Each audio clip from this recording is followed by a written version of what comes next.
Bismillahirrahmanirrahim. Assalamualaikum warahmatullahi wabarakatuh. Selamat malam para sejawat sekalian, para senior, para dokter, teknisi, dan perawat. Salam sehat selalu. Saya Siti Mamasita, moderator dalam webinar kali ini. Kita bertemu kembali dalam webinar yang diselenggarakan oleh IC, Indonesian Society of Echocardiografi. Mewakili IC, kami ucapkan terima kasih kepada para pembicara, sejawat sekalian peserta webinar echocardiografi, serta Philips Indonesia sebagai sponsor webinar malam ini. Topik webinar echocardiografi kali ini adalah Let's Go to the Right. Apa maksudnya? Ya, selama ini mungkin kebanyakan dari kita fokus evaluasi echocardiografi kita mungkin sisi jantung yang sebelah kiri, kebanyakan ya. Bahkan mungkin dalam laporan echo yang kita kerjakan sehari-hari, hanya mungkin minimalis taksa saja mungkin yang muncul untuk mendeskripsikan fungsi jantung kanan, terutama ventrikel. Di sini seolah-olah sisi jantung kanan kita ini menjadi sosok anak tiri dari evaluasi echocardiografi. Maka dari itu webinar kali ini kita akan belajar dari para narasumber yang sangat berkompeten di bidangnya, bagaimana how to evaluate every function by echocardiografi yang nanti akan disampaikan oleh Dr. Agnes Lucia Panda, spesialis penyakit dalam dan spesialis jantung pembuluh darah konsultan, dan Dr. Siti Elkana Nauli, SPCP Consultant, akan menyajikan using every function for prognosis assessment in clinical practice yang akan dan yang terakhir tanpa presentasi dari Philips mengenai 3D echo dan strain evaluation of every function dari sisi aplikasi klinisnya, mungkin juga tips dalam penggunaan alat echocardiografi terkait ventrikel kanan yang diwakili oleh Nick Hui Kem. Saya selaku moderator mengingatkan kembali rules dari webinar kita demi kelancaran. Seperti biasa kami akan mematikan semua video dan mikrofon peserta, dan untuk setiap pertanyaan silahkan untuk dituliskan di chat kolom yang akan dibahas di sesi Q&A di akhir acara ini. Dan diharapkan para peserta tetap stay sampai akhir acara karena kita akan ada sesi foto bersama. Tidak perlu perpanjang lebar lagi, sebentar ya.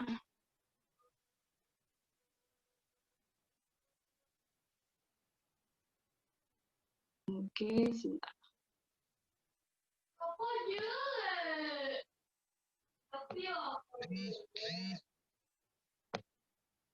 Tidak perlu perpanjang lebar lagi, mari kita simak sesi pertama webinar ini yang akan disampaikan oleh Dr. Agnes Lucia Panda, spesialis penyakit dalam dan jantung pembuluh darah konsultan. Dan untuk diketahui, beliau saat ini menjabat sebagai Ketua Kelompok Staf Medis Jantung dan Pembuluh Darah Rumah Sakit Umum Pusat Kandau, Manado, sekaligus sebagai Ketua Bagian Kardiologi dan Kedokteran Vaskuler Fakultas Kedokteran Universitas Samratulangi Manado. Untuk Dr. Lucy, silakan untuk menyampaikan presentasinya. Silakan Dr. Lucy.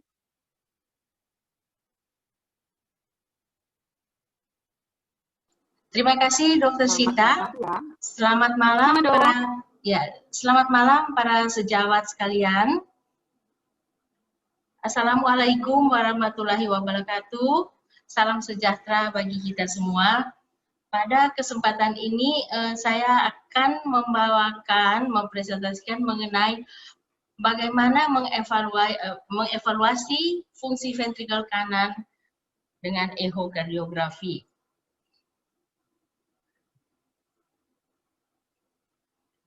Kita tahu bahwa selama ini seperti yang dikatakan Dr. Sita tadi, ventrikel kanan adalah the forgotten chamber, tetapi sebenarnya dia more difficult to deal with. Jadi biasanya kita lebih fokus ke left side dibanding right side. Padahal ventrikel kanan ini memegang peranan penting dalam morbiditas dan mortalitas dari pasien yang datang dengan gejala dan tanda dari penyakit kardiopulmonal. Ini sekedar sekilas contoh bagaimana pada pasien dengan good right ventricular function dan ini dengan reduced right ventricular function. Jadi sejarah dari hubungan antara pulmonal dan jantung kanan pertama dikemukakan oleh Ibnu Al-Nafis yang dia beliau ini mendapatkan pada pasien-pasien yang datang dengan keluhan sesak napas terdapat hubungan antara pulmonary dan jantung kanan. Kita tahu sekilas kita mengenai anatomi dan fungsi ventrikel kanan ini unik.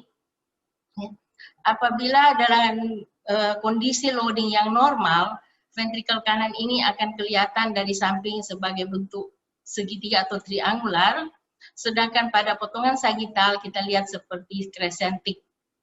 Sedangkan kontraksinya biasanya dia berbeda dengan kontraksi ventrikel kiri. Kalau ventrikel kiri dia dominan radial, sedangkan ventrikel kanan dia dominan adalah longitudinal, jadi like bellows ya. Apa sih pentingnya kita mengevaluasi fungsi ventrikel kanan? Pertama seperti yang dikatakan tadi adalah peran dalam clinical outcome pada pasien-pasien dengan cardiopulmonary disease. Kemudian kita tahu bahwa size dan fungsinya itu dipengaruhi oleh left ventricular dysfunction, suatu primary pulmonary hypertension, dan kondisi-kondisi yang mempengaruhi katup trikuspid dan menyebabkan trikuspid regurgitasi yang signifikan. American Society of Echocardiography merekomendasikan ada stepwise untuk mengapproach evaluasi ventrikel kanan.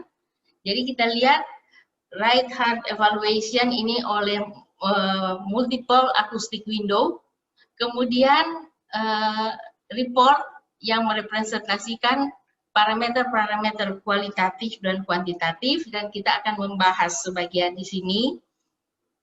Pengukuran size dari right atrium, right ventricle, dan wall thickness, right ventricular systolic function. Selama ini yang paling penting, biasanya kita memakai eyeballing, tetapi jangan lupa at least one metode kita harus tambahkan. Apakah itu fractional area change, S prime velocity, TAPSE maupun myocardial perfusion, myocardial performance index dari right ventricle. Kemudian kita yang kelima, kita akan membicarakan hubungan dengan sirkulasi pulmonal, yaitu systolic pulmonary artery pressure, estimasi RA pressure melalui AVC size and collapse, dan additional measure dari pulmonary artery diastolic pressure. Dan yang terakhir, jika diindikasikan, jangan lupa kita membicarakan mengenai diastolic function.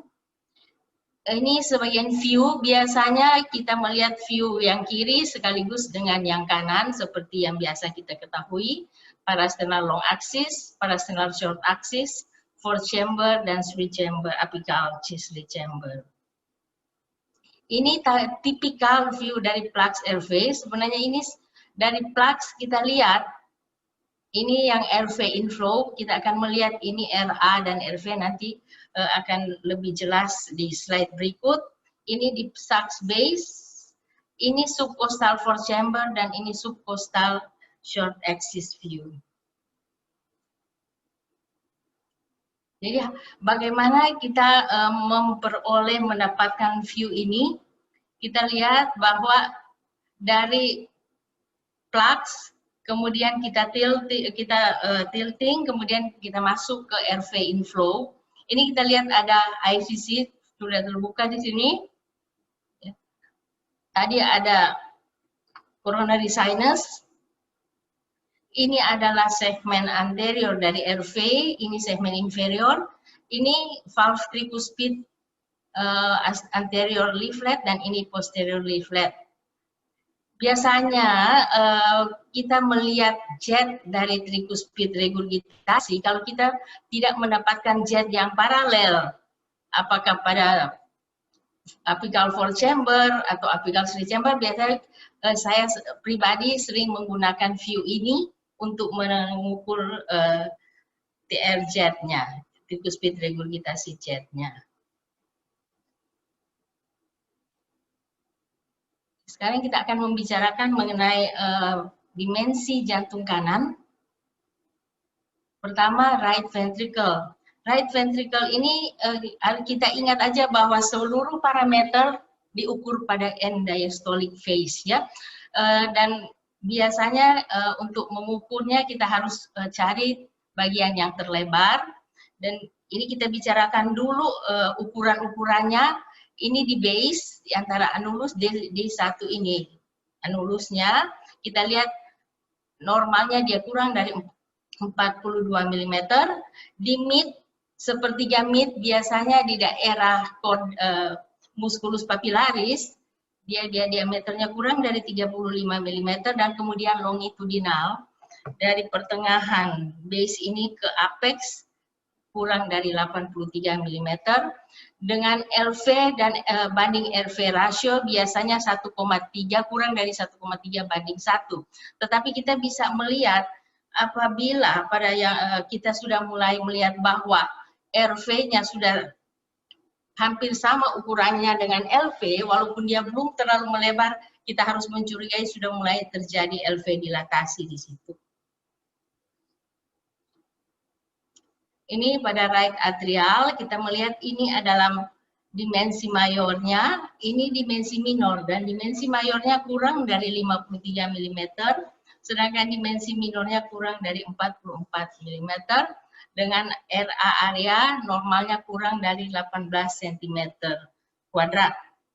Ini merupakan better indikasi yang baik dalam melihat suatu RV diastolic dysfunction.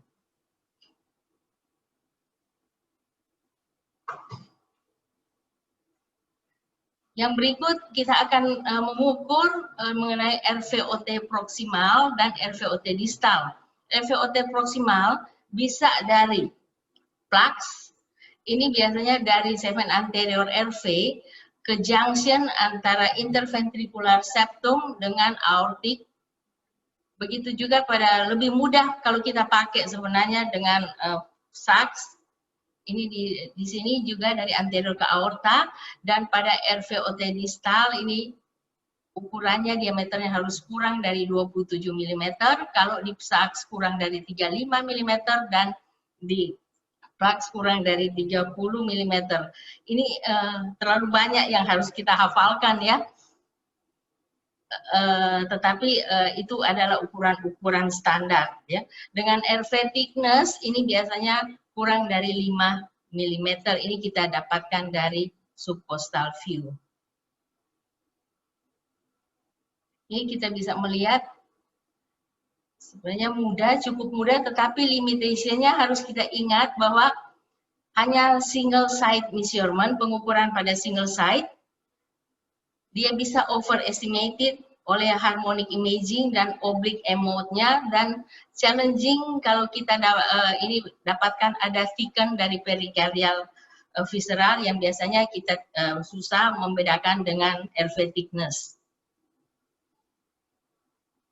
Ini bagaimana kita melihat suatu RV, bagaimana kita mendapatkan image dari RV free wall maupun RV thickness. Kita bisa melihat di sini bahwa ini yang biasa apical 4 chamber, kemudian ini yang RV focus apical 4 chamber.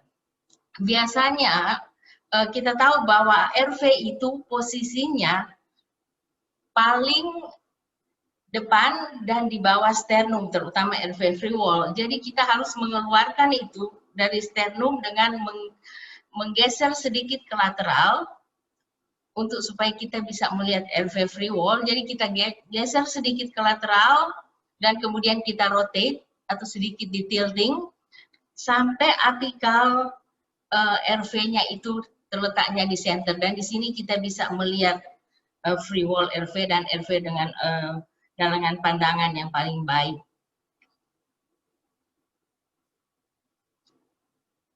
Sesudah kita selesai dengan dimension, sekarang kita masuk ke right ventricular function.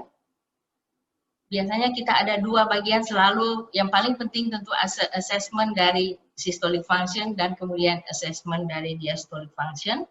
Yang systolic function ada global dan ada regional. Kalau global biasanya kita akan gunakan RVDP per dt, myocardial performance index atau T index, fractional area changes, dan 3D ejection fraction. Sedangkan regional kita pakai menggunakan TAPSE, Doppler tissue imaging, myocardial acceleration during isovolumic contraction, ada regional RV strain atau strain rate. Sedangkan 2D strain biasanya dia lebih ke global. Untuk assessment dari diastolic function, biasanya kita lihat bagaimana mengukur diastolic function. Kita jangan melupakan ada efek dari umur, respirasi, heart rate, dan loading condition, dan kemudian kita akan melihat clinical relevance-nya. Jadi selama ini di seluruh dunia kita bisa melihat yang paling sering digunakan adalah eyeballing dan TAPSE. Dan kemudian yang ketiga adalah S prime dan fractional area changes. Sedangkan yang lain-lain sangat kurang digunakan seperti global longitudinal strain RV, biasanya lebih untuk research ya. Tetapi sebenarnya apapun itu kita selalu jangan percaya pada satu parameter saja dan kita harus menggunakan parameter yang lain untuk menunjang. Pertama kita bicara mengenai global non-volumetric assessment. Pertama RVDP per dt. Jadi biasanya kalau kita biasa di LV kita pakai di 1 mm per second dan 3, di sini kita pakai 1 mm per second dan 2 mm per second dari suatu jet TR ini ya. Jadi kalau kita pakai Bernoulli bahwa itu 4 V kuadrat berarti dia 4. Kemudian 2 mm per second ada berarti dia pada 16 mm Hg. Jadi pressure-nya kita melihat perubahan waktu dari pressure pada 1 meter per second ke 2, jadi dari 4 ke 16 mm air raksa. Jadi ada selisih DP-nya 12 mm, kemudian kita melihat time-nya. Time-nya adalah di sini kita lihat 3 ini time-nya adalah 0,03. Jadi 12 bagi 0,03 second itu adalah 400 mm air raksa per second dan ini sudah batas. Kalau kurang dari 400, jadi misalnya time-nya menjadi lebih banyak, lebih tinggi, berarti kita akan dapat bahwa dia kurang dari 400 mm air raksa per second dan itu menandakan terjadi right ventricle dysfunction.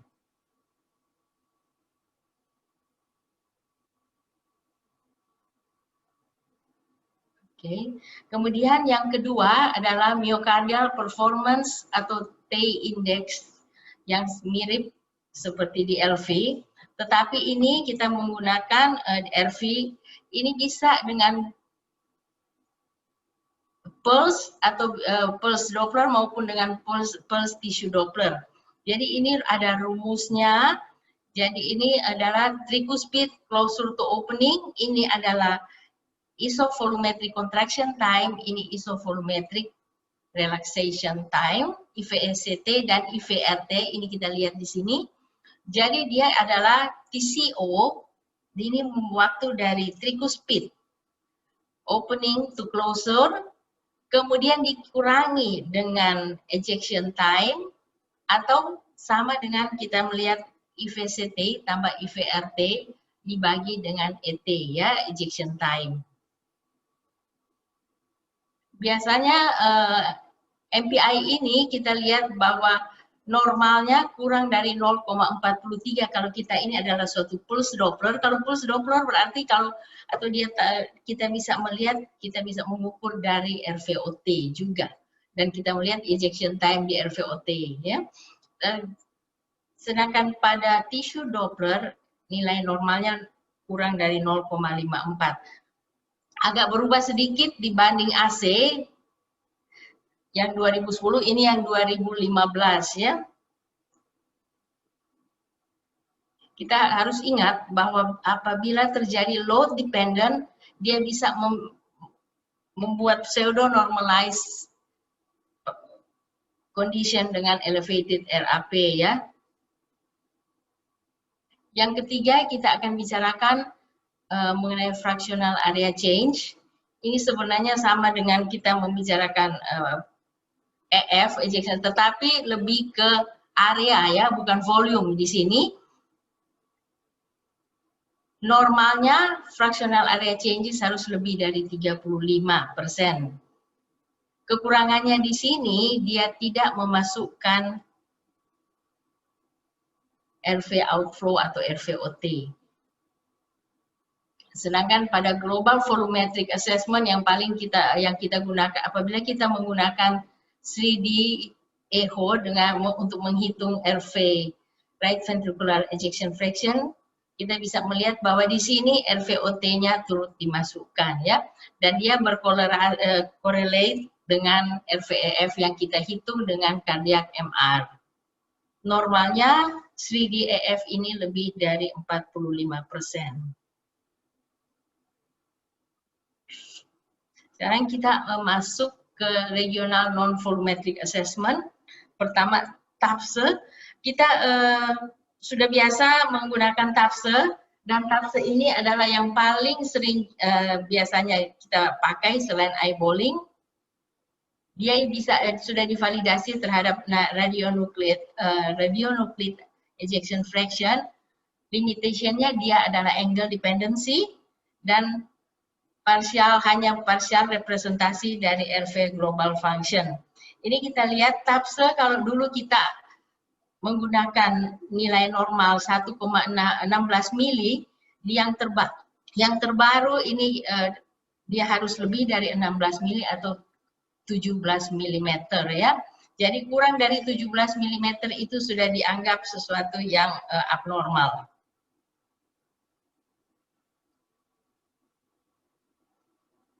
Kemudian kita masuk ke 2D RV strain ST speckle tracking echo. Di sini kita lihat bahwa ini memang lebih banyak, sampai sekarang jarang dari kita yang menggunakan ini. Kita lihat ini peak systolic strain pada free wall yang tentu akan lebih tinggi dengan RV free wall strainnya kurang dari minus 29%. Sedangkan pada peak systolic strain kalau kita pakai dengan septal tentu dia akan lebih kurang sedikit, minus 21%. Nilai normalnya adalah 29 tambah kurang 4,5%, ini menurut 2015 ACE-ACFI guideline ya. Tetapi biasanya yang kita pakai tetap yang normal adalah lebih dari minus 20%.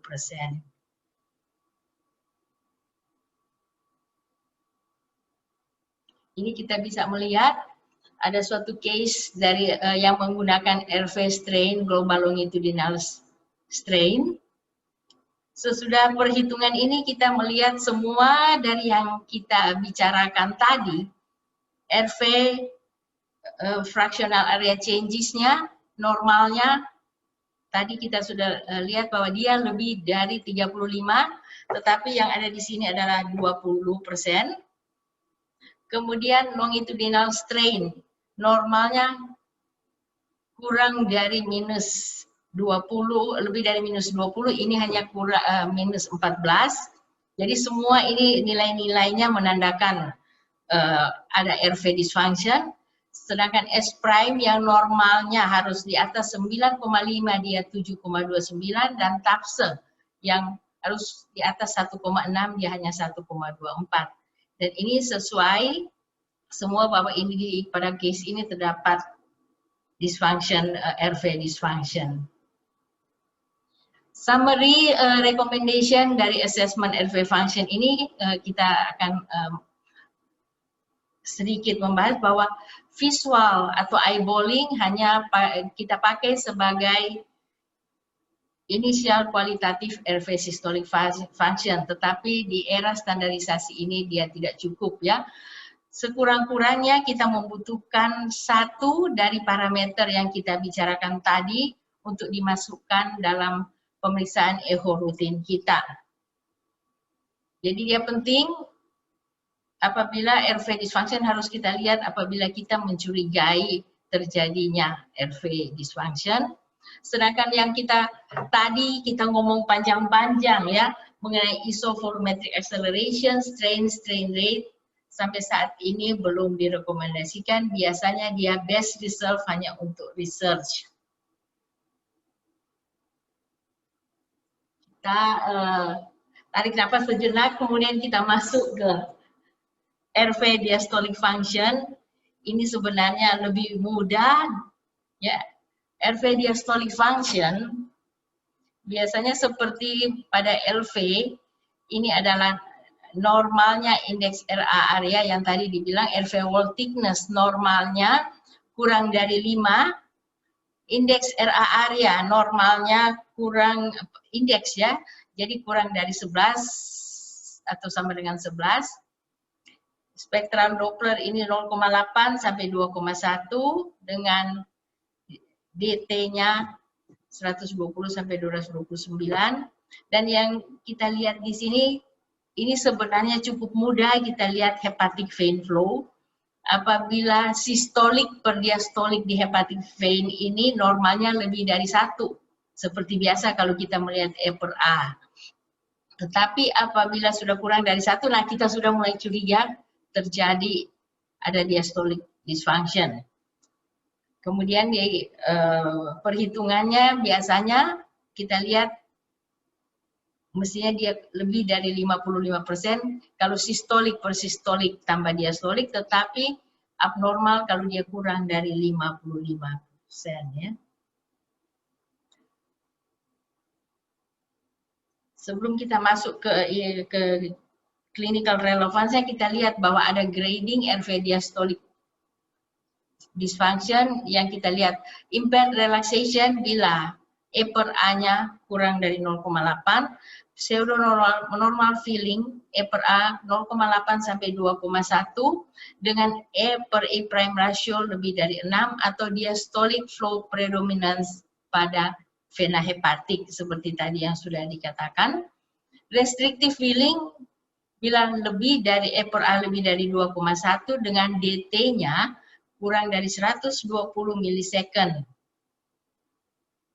Jadi kita tahu clinical relevance dari suatu diastolic dysfunction adalah dia ini adalah marker dari subklinis RV dysfunction.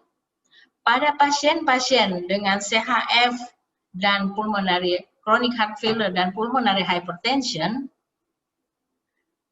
RV diastolic dysfunction ini berhubungan dengan fungsional kelas yang lebih buruk ya, dan ini merupakan prediktor independen dari mortalitas. Tetapi diastolic feeling pattern ini kita bisa melihat akan berubah, jadi gradasinya bisa berubah jika ada successful dengan pengobatan ya, dia akan membaik. Ini kita menggunakan estimasi dari RA pressure. Kita lihat bahwa ini IVC collapse, biasanya kita mengukur sesudah vena hepatika ya, sesudah muara vena hepatika atau 0,5 sampai 3 mm dari muara di sini, dari muara RA, IVC ke RA. Kemudian ini kita lihat bagaimana pada pasien-pasien dengan right heart failure terjadi dilatasi dengan collapsibility yang kurang dari 50% dan itu menandakan high RA pressure 15 mili. Kalau dia kurang dari 2,1 dengan collapse lebih dari 50% pada saat sniff, itu 0,5 mili atau 3. Di antara situ biasanya kita akan menggunakan 8. Jadi ada yang 5 sampai 10, ada yang 10 sampai 15, biasanya kita gunakan 8. Dan nanti ada kekecualian bila kita melihat misalnya dia kurang dari 2,1 dengan SNF-nya kurang dari 50%, tetapi ada secondary, tanda-tanda secondary, misalnya kita lihat ada RAF dilatasi, kita lihat E per E aksennya lebih dari 6, itu biasanya kita akan naik dan melihat bahwa ini RA pressure-nya lebih dari 15. Sekarang kita bisa melihat kapan sih kita mencurigai terjadi RV dysfunction. Ini biasanya kita bisa melihat ada di shape RV. Di sini kita lihat ada small LV, tidak usah pakai lagi 1,3 ya, tidak perlu kita pakai. Ada small LV dengan dilated RV. Kita bisa melihat ada dilated pulmonary artery, dan ini adalah RVH ya. Apabila kita melihat bigger right and outflow than left, itu always means ada something wrong dengan RV. Ini kita bisa melihat RV volume dan pressure overload. Ini yang normal, jadi kita bisa melihat pada SAX ini mencari diameter yang terbesar ya. Kita lihat ya RV-nya. Dan ini ya kalau sudah di shape begini, sudah flattening dari septal ya, anteroseptal. Kemudian kita lihat pada saat volume overload biasanya flattening hanya pada diastolik, tetapi pada pressure overload bukan hanya diastolik tetapi sistolik dan diastolik flatteningnya. Mohon maaf, waktu kurang 2 menit lagi, Dok. Sekarang kita akan membicarakan, kita selesai dengan fungsi sistolik, fungsi diastolik. Kita membicarakan sedikit mengenai hubungan antara pulmonary dan right heart failure. Tadi kita sudah membicarakan mengenai ini Bernoulli, yang pertama menggunakan pressure gradientnya 4V kuadrat ya, yang selalu kita gunakan. Ini kita bisa melihat bahwa simplified Bernoulli equation untuk right ventricular systolic pressure adalah 4 TR velocity, jadi kita akan mengambil jet yang paralel, dan jangan lupa kita melihat envelope-nya. Ya. Jadi kita harus melihat bahwa ini envelope yang akan kita ukur. Kemudian kita tambahkan dengan RA pressure. Apabila tidak ada gradien yang melewati yang across pulmonic valve atau RVOT, maka systolic pulmonary artery pressure itu sama dengan RVSP. Jadi kita lihat bahwa gradiennya normal velocity-nya apabila kurang dari 2,8 sampai 2,9 meter per second, peak systolic pressure-nya kurang dari 35, itu masih normal, itu assuming an RA pressure dari 3 sampai 5. Tapi kadang-kadang kita bisa underestimate ya. Biasanya kalau kita tidak mengambil secara paralel atau RV function-nya sudah menurun, biasanya kita underestimate RVPA gradient ini. Jadi menurut ACCAH, pasien-pasien yang datang dengan dyspnea dengan estimated RVSP-nya lebih dari 40 atau SPAP-nya lebih dari 35, kita harus curiga untuk melakukan further penyelidikan lebih lanjut, pemeriksaan lebih lanjut.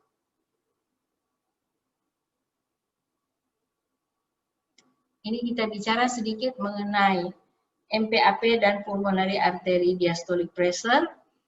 Kita lihat bahwa kita mengambil dari PR-nya untuk min PAP-nya ya. Min PAP adalah bisa sepertiga sistolik PAP tambah 2/3 PADP. Bagaimana kita menghitung PADP? Ini yang sering kita lupakan, bahwa PADP ini adalah PR and diastolic Vmax ini, kemudian kita lihat 4V kuadrat ditambah RAP. Sedangkan kalau yang early ini, yang nomor 1 ini, pada yang early PV Vmax, kita hitung dengan 4V kuadrat ditambah RAP itu adalah sama dengan MPAP. Sama dengan kita menghitung mean PA pressure dengan pulmonary acceleration time ya. Di sini kita bisa menduga bahwa apabila ada mid systolic notching bahwa ini berarti PA pressure-nya meningkat. Kemudian ini sedikit kita melihat mengenai pulmonary vascular resistance. Cara perhitungannya sebenarnya cukup mudah. Kita pakai TR Vmax dibagi RVOT VTI. Ya. Seperti ini TR Vmax adalah 2,78 meter per second dengan VTI RVOT 11, kemudian dikali 10 dan ditambah 0,16. Apabila lebih dari 2 Woods unit itu berarti ada elevated pulmonary vascular resistance. 1 menit lagi ya. Ya, kita masuk yang akhir ya ke conclusion. Ventricle kanan kita tahu ini seperti take home message ya. RV ini memegang peranan penting dalam morbiditas dan mortalitas pasien-pasien yang dengan presentasi tanda dan keluhan dari cardiopulmonary disease. Tadi kita sudah bicarakan bahwa oleh karena bentuknya yang unusual, kita assessment dari ehokardiografi ventricle kanan ini terutama secara kualitatif karena cukup sulit untuk mengakses RV volume ya, seperti yang kalau kita gunakan di CMR atau 3D. Dan yang paling terakhir harus kita ingat, tidak ada satu single reliable predictor independent dari RV function. Sekurang-kurangnya selalu gunakan satu parameter kuantitatif sebagai tambahan dari visual atau eyeballing gradasi. Terima kasih. Terima kasih Dr. Lucy atas presentasinya yang menarik dan jelas. Maaf, sering digangguin. Waktunya agak kelebihan 3 menit ya, Dok. Oke, kepada para peserta, suara saya sudah jelas. Kita punya tadi. Diingatkan kembali, jika ada pertanyaan, silahkan diketikkan di kolom chat. Kami akan jawab di sesi akhir webinar ini. Dan ada beberapa mungkin yang mengeluh slide-nya blur. Mungkin kita peserta bisa mengakses slide dan webinar ini di website IC indonesian-echo.org. Oke. Selanjutnya, sebelum kita ke presentasi yang terakhir,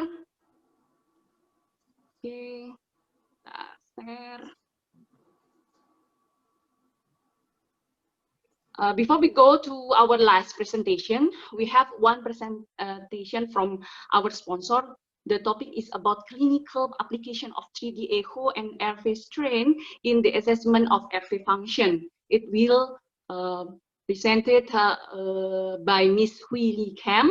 She is a business marketing manager, ultrasound cardiovascular of Philips Asia Pacific. We are very thankful to Philips who have joined and support in this webinar, and Ms. Hui will present the topic in 10 minutes.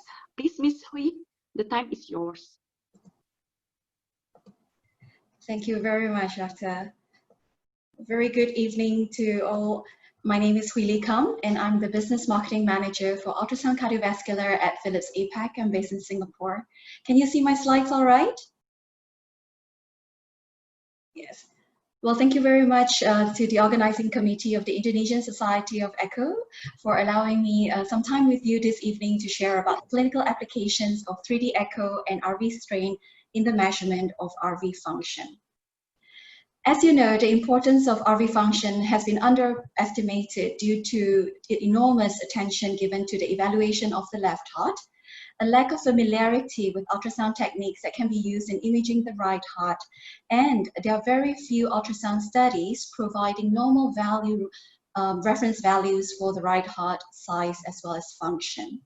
So as you know, CMR is the gold standard today for evaluating the right ventricle function, but it is still limited in use. Mainly. Ms. Wee, I'm sorry, your slide, I can see your slide, please.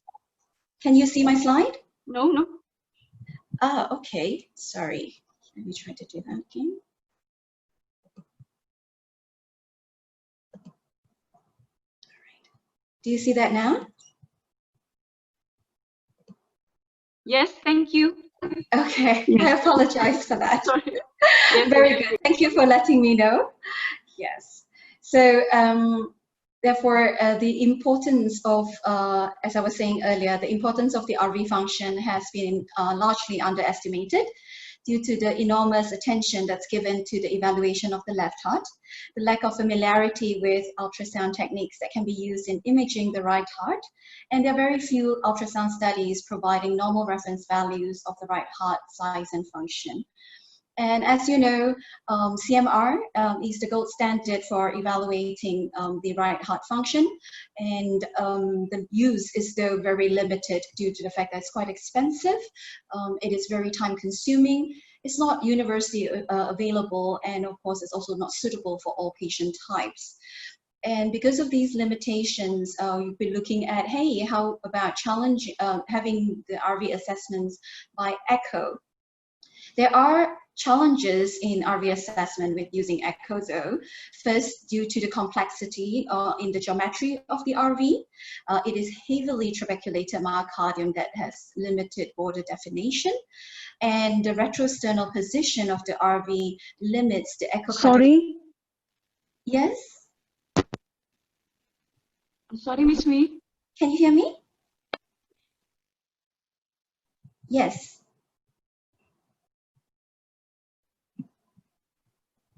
Is it okay? Yes, you can continue. Continue? Okay, all right.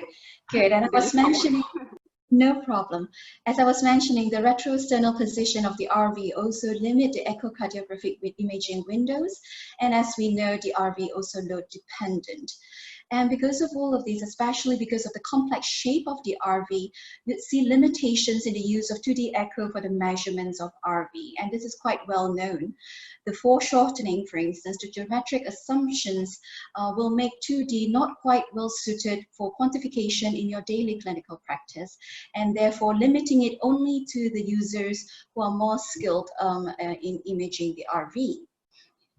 However, the RV volumes and ejection fraction measurements are useful. It can be used to assess RV function and has a great impact on the prognosis of patients with pulmonary hypertension, myocardial infarction involving the RV, LV dysfunction as well. In fact, some studies have shown that 3D echo would provide a more accurate and reproducible assessment of these measurements compared to 2D, I'm sorry. But as you were saying, can I use this for my daily clinical practice then? Is it going to be too time consuming? Are the results accurate? Are the results reproducible? What you will see in the study that was done by Dr. David Genovis and his colleagues actually showed that machine learning based 3D echocardiographic quantification of the RV size and function had been validated against CMR, and it showed that the new machine learning based 3D echo algorithm, yes, would provide accurate and completely reproducible RV volume and EF measurements in 1/3 of the unselected patients without needing any editing. In the remaining patients, with some very quick minimal editing, it would result in accurate Sorry, your measurement. sign, Miss Wee. It's okay? Yes, it is. Miss Wee? Yes, can you hear me?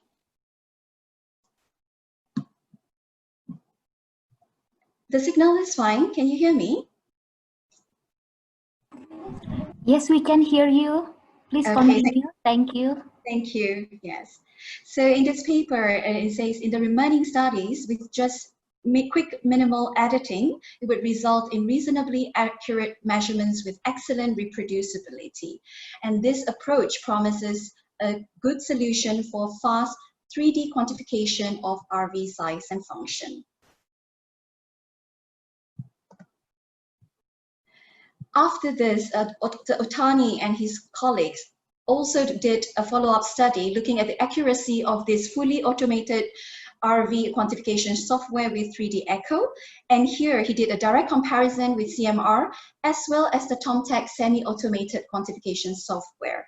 And again, the conclusion is that this fully automated 3D Echo RV quantification software by Philips would underestimate RV volumes, but it has a very strong correlation with MR and successfully approximated the RVEF when compared with MR as well.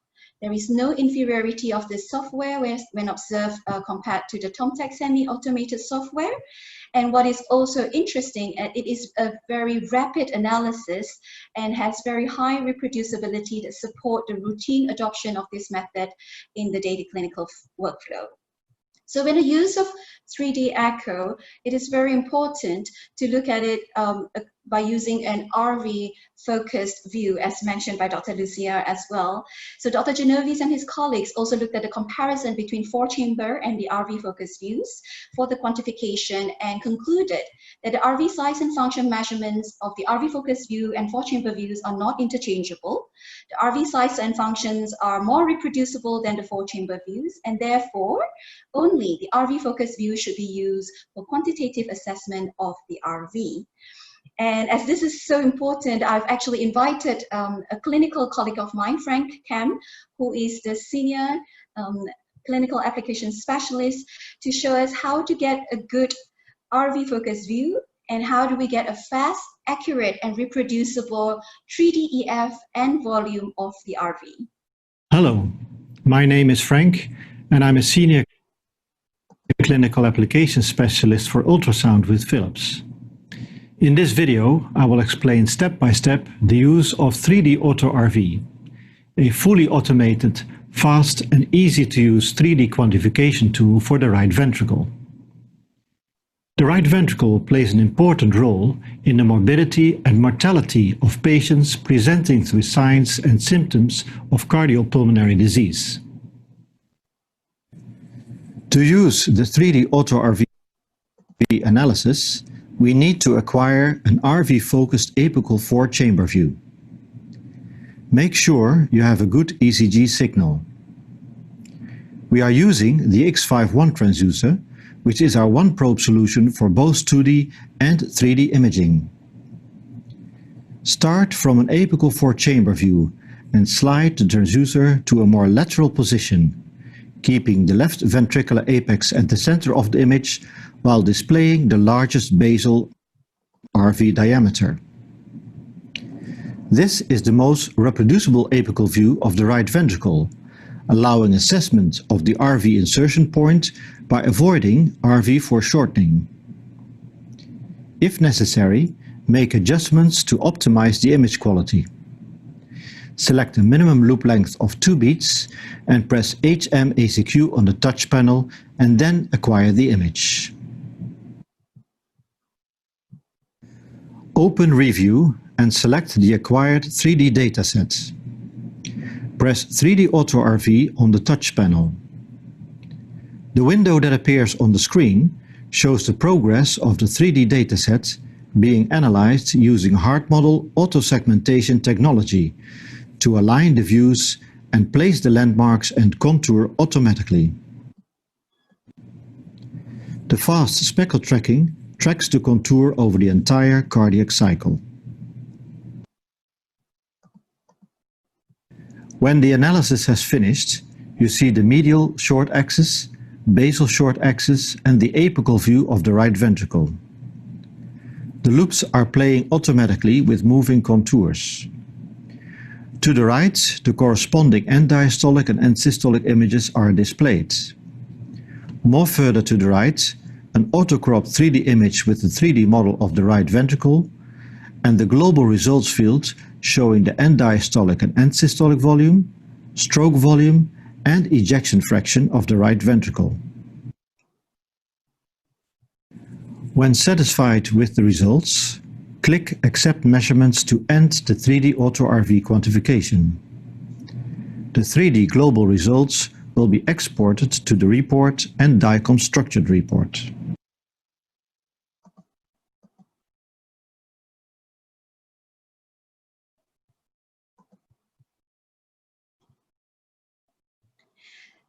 Yes, so this shows you the 3D, sorry about the slides. So this shows as how robust, reproducible, and accurate the results of the RV you can get from 3D AutoRV, and you can get it as little as 15 seconds. And when looking at RV strain, and we're looking at why do we measure RV strain? 2D speckle tracking has been used to stratify the prognosis and address the management of patients with pulmonary arterial hypertension, pulmonary embolism, acute coronary syndromes, left ventricle failure, arrhythmogenic cardiomyopathy, as well as other congenital heart diseases. And in most recent days, we've also seen it being very relevant in COVID-19 patients with RV involvement. I've asked Frank again to help us take a look at how we could actually get very fast, accurate, and reproducible strain for the RV. But before we do that, what you've seen is ASE and EACVI speckle task recommendations was made in year 2010 when they got all the vendors to reduce the variability of strain measurement by standardizing the techniques and the calculation that is being used for strain measurements. So first it was done for the LV, and then later on for the LA, RV, as well as RA. And it is recommended that we're using 2D speckle tracking echocardiography for all these strain measurements. So let's listen to Frank and see how we could actually do this. To calculate the longitudinal strain of the right ventricle, we need to acquire an RV-focused apical 4-chamber view with a minimum loop length of 2 beats. Make sure you have a good ECG signal. Start from an apical 4-chamber view and slide the transducer to a more lateral position, keeping the left ventricular apex at the center of the image while displaying the largest basal RV diameter. This is the most reproducible apical view of the right ventricle, allowing assessment of the right ventricle insertion point by avoiding RV foreshortening. Press Acquire. Press Review on the touchscreen and select the acquired loop. Press AutoStrain RV on the touchscreen. The one-button push AutoStrain RV provides a fast and reproducible longitudinal strain measurement of the right ventricle.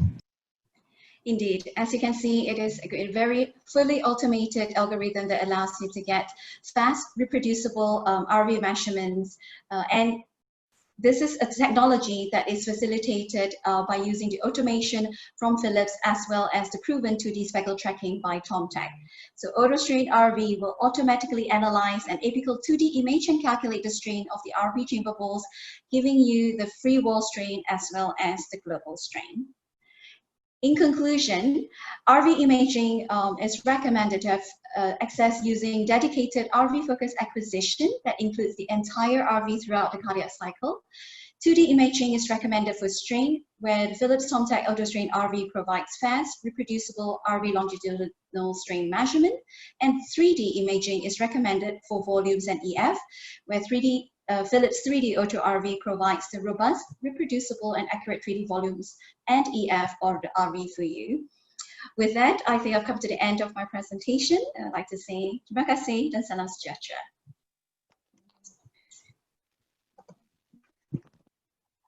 Thank you, Ms. Willy Tam, for presentation. It's very interesting. Maybe I will change language into bahasa from bahasa Indonesia to English if there is any question to you. Yeah. Tidak ada masalah, Tante. Okay. Go to our last topic. Topik kita yang terakhir sebelum ke sesi tanya jawab atau Q&A. Saya share dulu ya.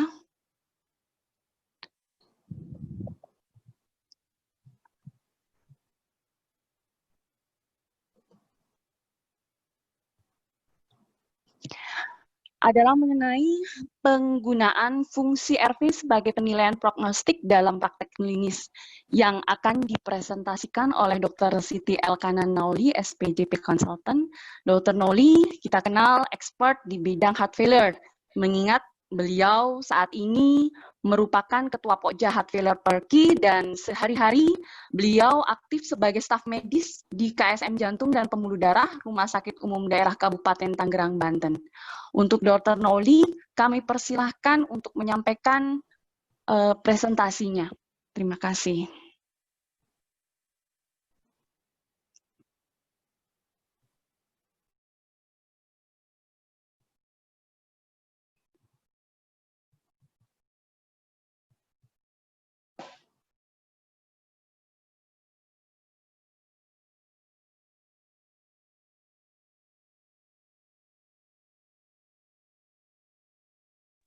Dr. Nauli. Oke, terima kasih Dr. Sita. Assalamualaikum warahmatullahi wabarakatuh. Oke, pertama-tama slide saya kelihatan ya dokter? Kelihatan dok, oke. Oke, selamat malam teman-teman sejawat sekalian. Malam ini saya dapat topik yang terus terang ini ngeri-ngeri sedap. Karena kita bicara mengenai right ventricle function in terms of prognostic assessment in our daily clinical practice. Nah, ini adalah untuk pertama kali slide, kita akan melihat gambaran seperti, kalau kita melihat gambaran seperti ini, silahkan teman-teman berpikir dulu kira-kira ini gambaran apa. Kemudian 2 slide lagi, 2 gambar, yang sebelah kiri ini adalah pasien yang berbeda dengan yang sebelah kanan pada kondisi yang masing-masing berbeda. Nah, dalam hal ini berbagai pengukuran echo yang menggambarkan bagaimana fungsi right ventricle seperti yang dijelaskan oleh pembicara yang pertama, itu harus dilakukan dengan hati-hati dalam hal interpretasi dan juga perlakuan terhadap pilihan modalitas echo yang seperti apa yang harus kita lakukan, yang tentunya berbeda untuk setiap pasien pada ketiga gambaran echo yang sudah saya tunjukkan tadi.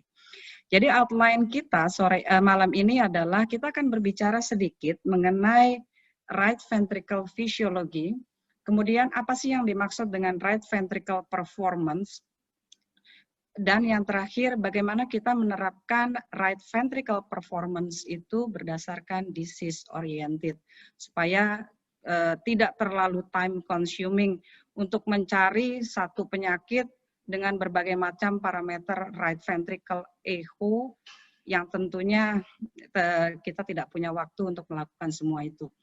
Nah, teman-teman sekalian dan para senior, secara embriologi dan fisiologi dari right ventricle dan left ventricle yang perlu kita ketahui adalah gambaran miokardial dari right ventricle itu lebih banyak berasal dari left ventricle. Jadi jaras miokard itu berjalan secara berkesinambungan antara left ventricle dengan right ventricle yang bisa kita lihat pada gambaran MRI pada slide ini. Nah, untuk right ventricle kita ketahui dia mempunyai 2 myocard layer, bagian superficial dan bagian inner, di mana left ventricle dia memiliki layer yang lebih banyak. Ada superficial, ada middle layer, dan yang terakhir adalah inner layer. Di mana gambaran superficial layer dari right ventricle itu memiliki gambaran miokardial yang serupa dengan bagian middle layer dari left ventricle. Oleh karena itu di sini tidak heran kalau kita lihat apa yang terjadi pada left ventricle akan mempengaruhi right ventricle dan begitu juga sebaliknya. Nah, yang kedua adalah yang harus kita pahami ketika kita bicara mengenai right ventricle function atau right ventricle performance, maka kita akan banyak berbicara tentang right ventricle ejection performance. Secara fisiologi, secara normal, right ventricle ejection itu merupakan gabungan dari 4 gerakan yang secara simultan dihasilkan oleh right ventricle. Awalnya dia berasal dari bagian bawah yang kita sebut bagian basal dari right ventricle dengan gerakan long axis menuju ke arah apex.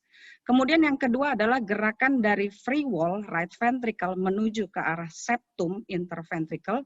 Dan yang terakhir adalah ada fase yang minimal dari bulging, akibat bulging dari interventricle septum ke arah right ventricle, dan yang ketiga proses ini akan menentukan bagaimana RV ejection yang baik, dan yang mendominasi gerakan RV ejection yang harus kita ketahui adalah longitudinal dari arah base dari tricuspid valve ke arah apikal. Nah, ini harus dipahami sekali karena nanti untuk masing-masing penyakit ternyata fase RV ejection ini akan berbeda-beda. Nah, right ventricle itu memiliki kekhususan seperti dalam hal bentuk, dia lebih lebih triangular, dan bentuknya juga sangat kompleks. Sehingga kadang-kadang kalau kita menggunakan modalitas 2D, itu akan sulit sekali menggambarkan bagaimana bentuk right ventricle yang asli. Tetapi yang khas adalah end diastolic volume dari right ventricle itu jauh lebih besar dibandingkan dengan left ventricle. Hal lain yang perlu diperhatikan pada fungsi right ventricle adalah pertama, dalam hal ketahanan right ventricle terhadap beban baik itu pressure ataupun volume overload. Dengan adanya hemodinamik fisiologis yang harus kita ketahui bersama bahwa right ventricle itu memiliki ketahanan yang lebih baik terhadap peningkatan volume overload dibandingkan dengan pressure overload. Dan yang kedua adalah right ventricle memiliki ketahanan terhadap iskemia dibandingkan dengan left ventricle. Jadi kalau kita lihat pada beberapa kasus seperti acute right ventricle infarction, dia akan memiliki dampak terhadap mortalitas pada waktu acute myocardial infarction-nya saja. Tetapi long term effect dari right ventricle infarct itu ternyata tidak sama dengan kondisi di mana terjadinya acute right ventricle infarct. Dan ini ditentukan dari dapat kita temukan pada banyak penelitian bahwa ternyata right ventricle infarct in long term itu ternyata tidak memberikan dampak terhadap dalam hal mortalitas. Nah, yang berikutnya adalah kita akan bicara mengenai disease oriented dan tentunya juga berdasarkan RV function-nya.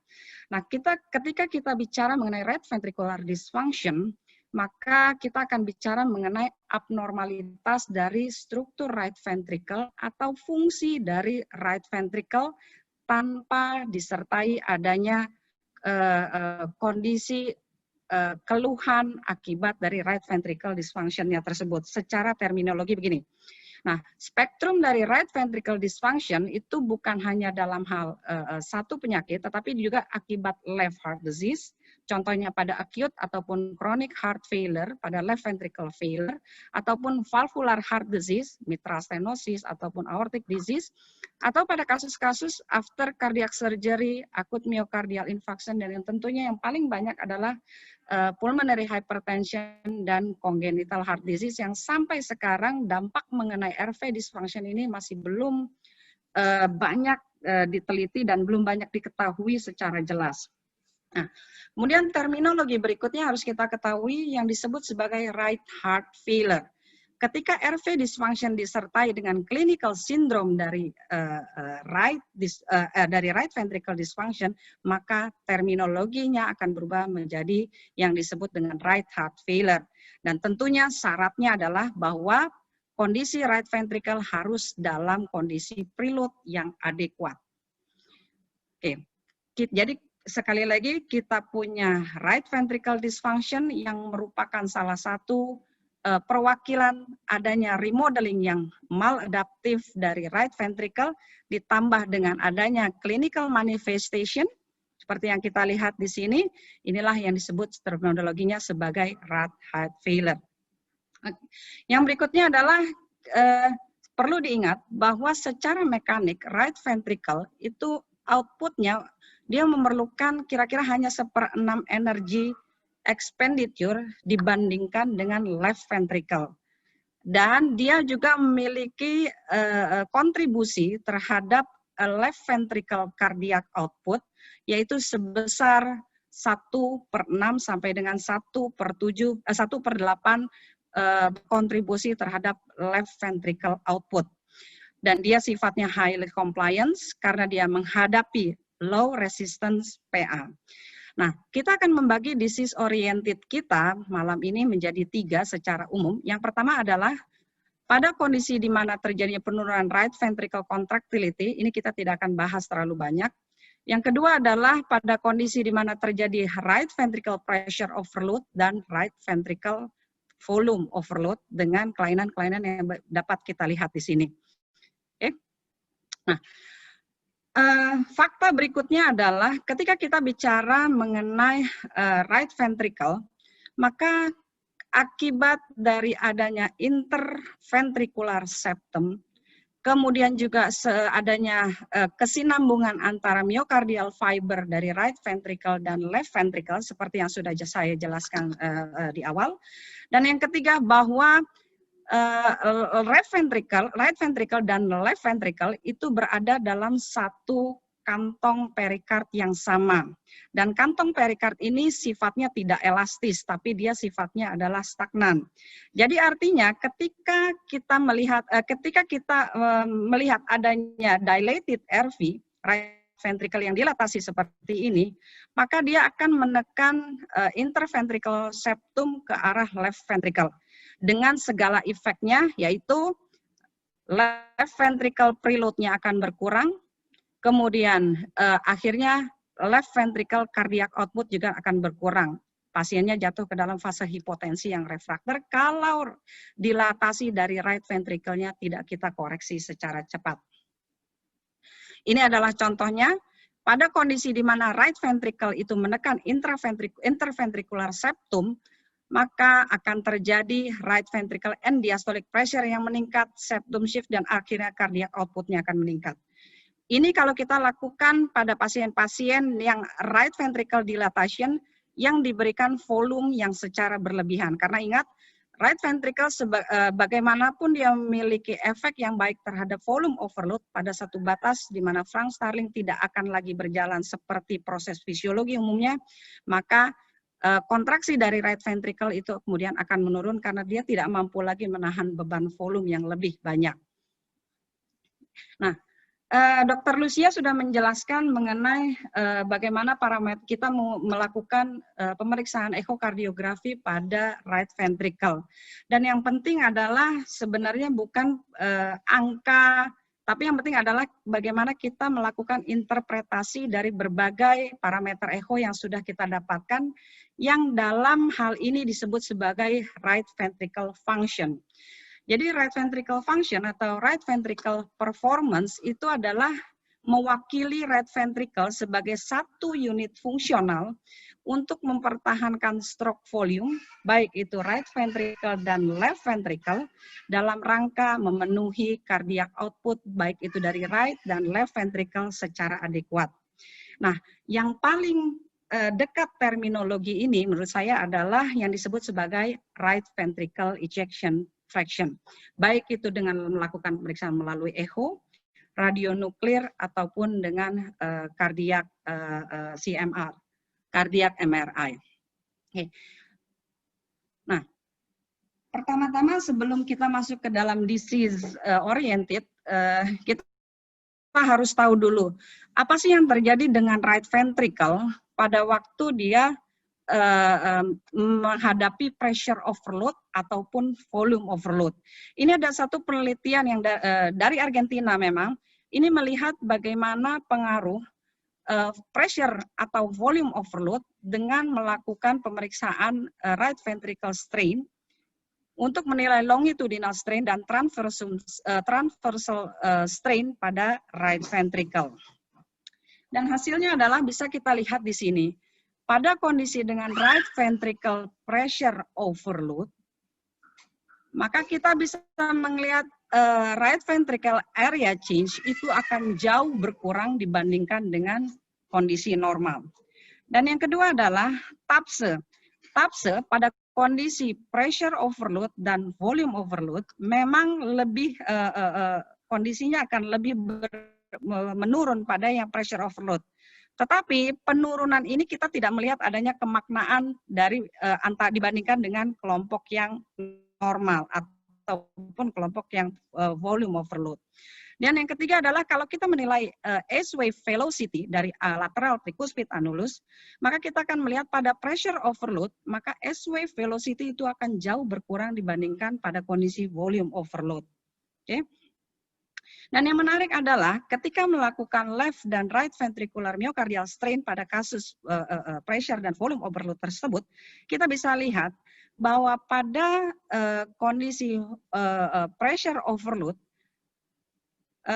global longitudinal strain dari left ventricle itu akan jauh menurun dibandingkan pada kondisi volume overload.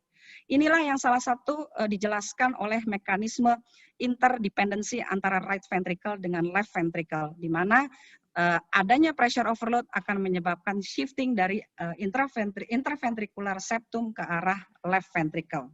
Bagaimana dengan gambaran strain pada right ventricle? Kita lihat secara longitudinal dan kita lihat juga secara transversum. L longitudinal, T yang transverse. Kalau yang pressure overload, maka gambaran yang longitudinal strain-nya itu akan jauh lebih rendah dibandingkan kondisi yang yang volume overload. Kemudian kalau yang transverse memang dibandingkan dengan volume overload, pressure overload juga akan mengalami penurunan peningkatan dalam hal global longitudinal, global transversal strain dari right ventricle jika dibandingkan dengan volume overload. Tetapi kita harus lihat ketika kita membandingkan antara strain transversal bagian septal dan lateral, maka yang lebih memiliki kemaknaan di sini adalah yang bagian lateral dibandingkan dengan septum. Karena pada kondisi pressure dan volume overload, maka bagian septal itu akan mengalami pengaruh dari pembesaran dari ventricle kanan. Oke. Lalu berikutnya, kita bicara mengenai right ventricle function pada kondisi disease. Yang paling banyak adalah right ventricular failure yang disebabkan oleh left heart disease, yaitu heart failure. Di mana di sini kita tahu, kita bisa lihat dari berbagai penelitian bahwa right ventricle ejection fraction merupakan salah satu parameter untuk menentukan mortalitas dan juga rehospitalisasi pada pasien-pasien dengan systolic heart failure ataupun pasien dengan heart failure dengan preserved ejection fraction. Kalau kita bicara dengan reduced ejection fraction, maka kalau kita menemukan right ventricle ejection fraction less than 20%, maka angka ini akan memprediksi pasien-pasien itu ternyata akan jauh lebih tinggi mortalitasnya, jauh lebih tinggi kondisi sudden cardiac death-nya, dan juga meningkatkan angka rehospitalisasi pada pasien-pasien dengan RV ejection fraction di bawah 20%. Dengan hazard ratios-nya yang saya rasa cukup bermakna. Tapi ingat, ini tidak bisa dijadikan salah satu-satunya parameter, kita harus melihat parameter lain seperti biomarker ataupun parameter berdasarkan exercise capacity. Nah, penelitian yang terbaru ini adalah yang saya dapatkan terakhir dari Jack di tahun 2017. Jadi mereka melihat kondisi pulmonary hypertension disebabkan kasus gagal jantung, left heart disease, itu ternyata pada kondisi dengan high pulmonary artery pressure dan low right ventricle ejection fraction di bawah 35% memiliki angka survival rate yang paling buruk dibandingkan dengan kelompok yang lain. Bahkan pada beberapa kasus di mana terjadi peningkatan pulmonary artery pressure tetapi tidak disertai dengan penurunan dari right ventricle ejection fraction, ini memiliki survival rate yang sama dengan pasien-pasien yang tidak memiliki PH. Lalu berikutnya adalah trial dari Gwazi.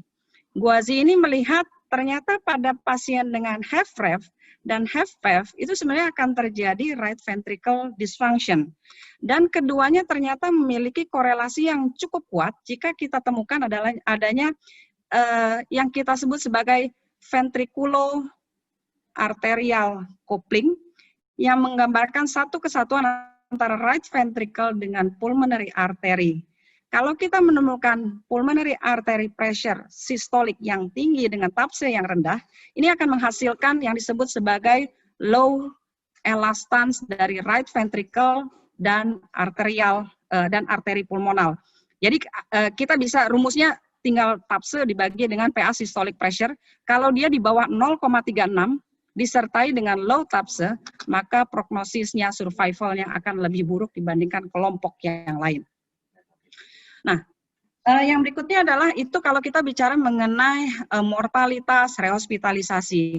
Nah, ternyata ada satu penelitian bisa melihat bagaimana efek dari right ventricle dysfunction terhadap timbulnya sudden cardiac death atau cardiovascular death pada pasien-pasien dengan HFrEF.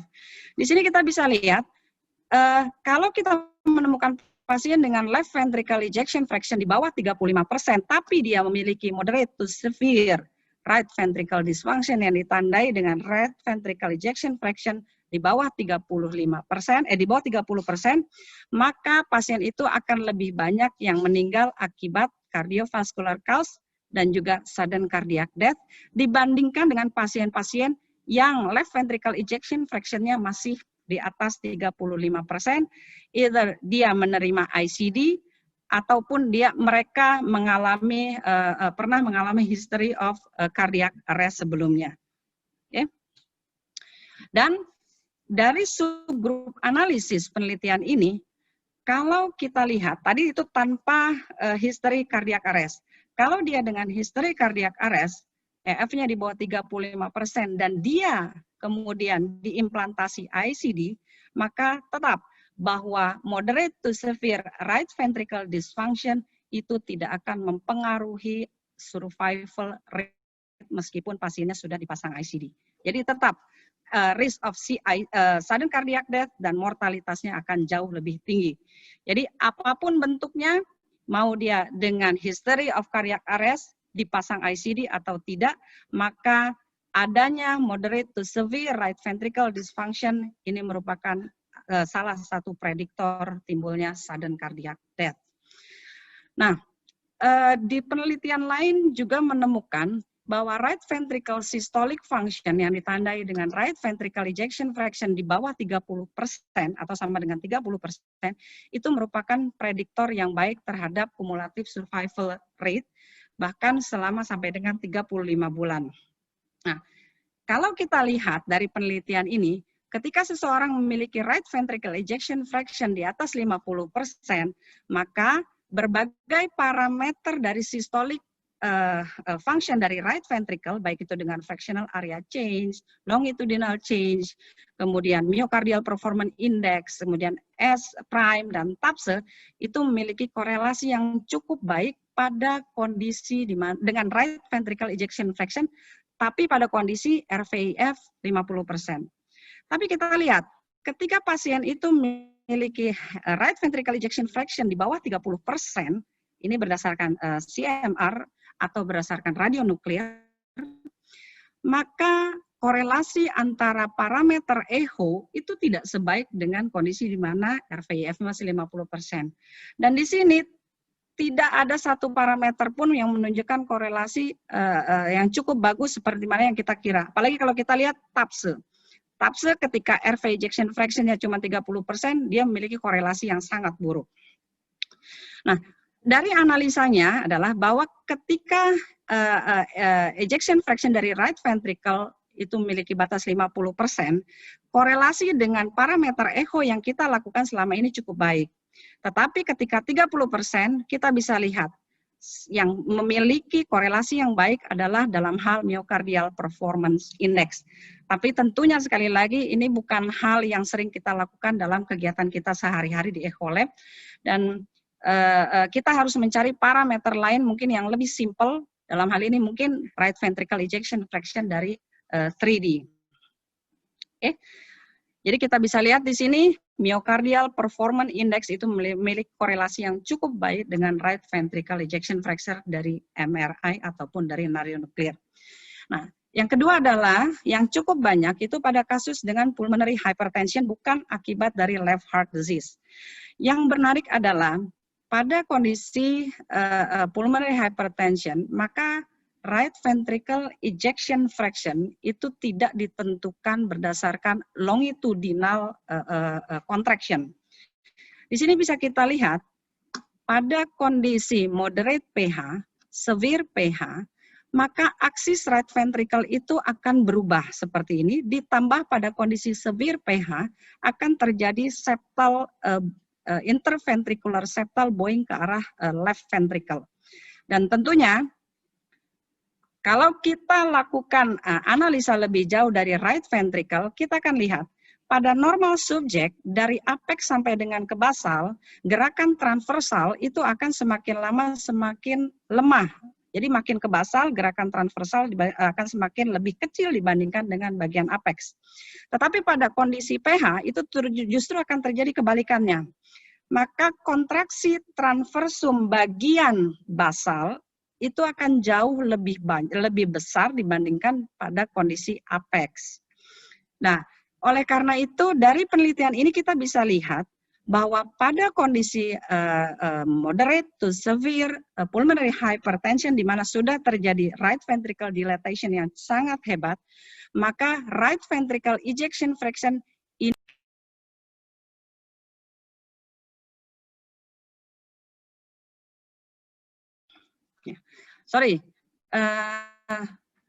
saya di mute. Jadi pada kondisi pulmonary hypertension, maka yang berkorelasi baik terhadap right ventricle ejection fraction adalah yang disebut sebagai transversum fractional changes. Jadi dalam hal ini bukan longitudinal, jadi bukan tapse, tetapi yang disebut sebagai SVD. Nah, di sini bisa kita lihat adanya transversum fractional difference antara N diastolik dengan N sistolik pada kasus pH itu memiliki korelasi yang baik dengan right ventricle ejection fraction, di mana kita bisa menentukan kalau fractional SFD-nya itu rendah di bawah 0,6, maka kita bisa katakan bahwa right ventricle-nya sudah memiliki ejection fraction di bawah 35%. Dan ini berhubungan ternyata dengan dalam hal VO2 uptake. Jadi kalau dia memiliki transverse motion yang lebih baik dibandingkan dengan longitudinal, kalau dia memiliki transverse motion yang lebih baik, ternyata memiliki VO2 uptake juga yang lebih baik dibandingkan dengan pasien yang memiliki transverse motion yang lebih jelek. Dari sini angkanya adalah di angka 44%. Ini dalam hal satuannya adalah persen. Sedangkan prediktor dari longitudinal motion tidak kita temukan di sini mempengaruhi VO2 pada waktu rest maupun exercise. Nah, ketika kita membandingkan pasien-pasien pH, idiopathic PAH, di mana kalau menemukan ejection fraction di bawah 25% ataupun di atas itu, maka survival rate-nya akan kita temukan ejection fraction di bawah 25%, mortalitasnya lebih tinggi. Kemudian juga setelah kita lakukan terapi, kita bisa melihat kalau dia memiliki penurunan ejection fraction dari right ventricle yang terus-menerus, maka setelah terapi dari pulmonary vasodilator, prognosisnya akan jelek dibandingkan pasien yang setelah mendapatkan terapi dengan pulmonary vasodilator, dia memiliki right ventricle ejection fraction yang tetap atau bahkan yang sedikit yang meningkat, itu memiliki prognosis yang lebih baik dibandingkan dengan yang menurun. Nah, jadi di sini bisa kita lihat bahwa right ventricle ejection fraction dalam hal pulmonary arterial hypertension itu memiliki merupakan satu prediktor yang cukup baik dalam hal all-cause mortality dan juga cardiovascular mortality jika dibandingkan dengan modalitas yang lain. Nah, sekarang right ventricle ejection fraction yang rendah. Kemudian kita bandingkan dengan TAPSE, seperti yang selama ini sudah rutin kita kerjakan. Ternyata ini tidak berlaku untuk pasien dengan pulmonary arterial hypertension. Pada kasus slide gambar yang sebelah kiri, ini pada pasien-pasien yang dengan TAPSE di atas 2, itu ternyata dia tidak memiliki korelasi yang baik dalam hal all-cause mortality. Dan tidak memiliki korelasi yang baik dengan right ventricle ejection fraction. Sekali lagi ingat, karena TAPSE itu merupakan salah satu marker dari longitudinal contraction, bukan transverse contraction. Dan yang kanan juga kalau kita bandingkan dengan nilai TAPSE yang 16. Jadi TAPSE dalam hal PAH bukanlah salah satu prediktor yang menentukan mortalitas ataupun keberhasilan terhadap terapi. Nah, bagaimana dengan mitral stenosis yang kita banyak temukan? Saya tidak banyak menemukan papernya, memang karena di luar itu kasus mitral stenosis juga tidak banyak. Tetapi yang pasti adalah kalau kita lakukan intervensi secara cepat, pada kasus-kasus dengan mitral stenosis yang sudah disertai dengan pressure afterload yang sudah menyebabkan peningkatan pressure afterload dari right ventricle, maka post operatifnya biasanya akan ditemukan penurunan dari pulmonary artery pressure disertai dengan peningkatan dari right ventricle function. Tapi ini memang perlu waktu, itu bahkan sampai dengan 2 tahun biasanya mereka baru menemukan kemaknaan.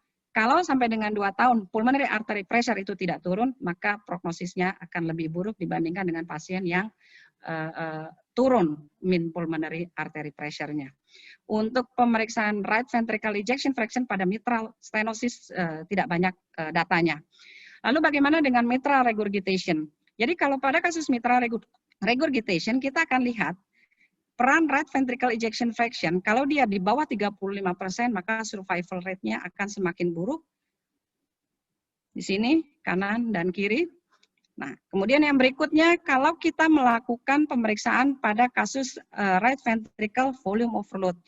Jadi biasanya ini dikerjakan pada pasien-pasien left heart disease, jadi valvular heart disease terutama pada MS, pada MI, yang sudah menyebabkan right ventricle dilatation, kemudian menyebabkan signifikan TR.